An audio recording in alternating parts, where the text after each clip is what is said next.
And also staying with us is Richard Schoenstein. Dina, let me go to you first. All right. This I thought was actually a pretty effective cross-examination because you get all these images, and this doctor wouldn't go out of his lane. He said, look, I'm just interpreting the images. But he conceded that you could have a brain injury, you could have brain trauma that wouldn't show up on the injuries, and he also conceded as to the effects of the injuries on a person's personality. If you had mild concussive effects, that he would go to a neuropsychologist who testified for the plaintiff. Talk to me, Dina.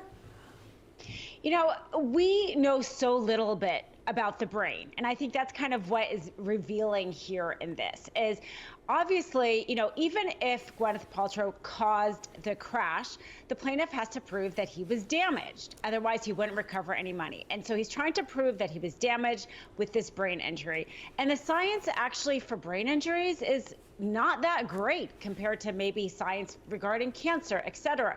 Proving how the brain is damaged and why the brain is damaged is very difficult. And I think that is kind of what this witness showed here. You know, it didn't show up on the imaging.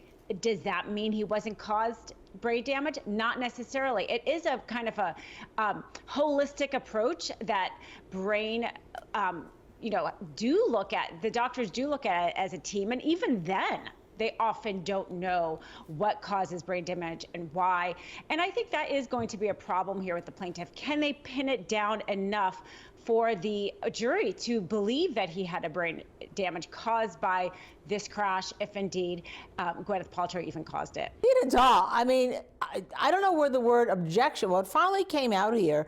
I mean, he's, I don't even know what to say, the lawyer's vouching or non-vouching and commenting on the believability of a witness here. The expert is just reading a report. The expert just testified he read a deposition that he didn't read because it was never taken. What do you say?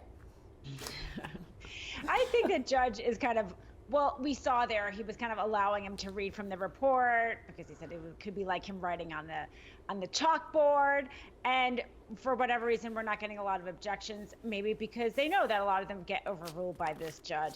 Either way, I think the main point of the witness that this wasn't, his crash wouldn't have caused his problems. He was already on that trajectory. You had his age, you had his pre-existing conditions. I think that's pretty strong evidence for the defense. And I think that's going to be what's really hard here is proving that this crash, even if caused by her, resulted in any brain damage. It's so hard to prove that. And I think this expert is going to make it even harder.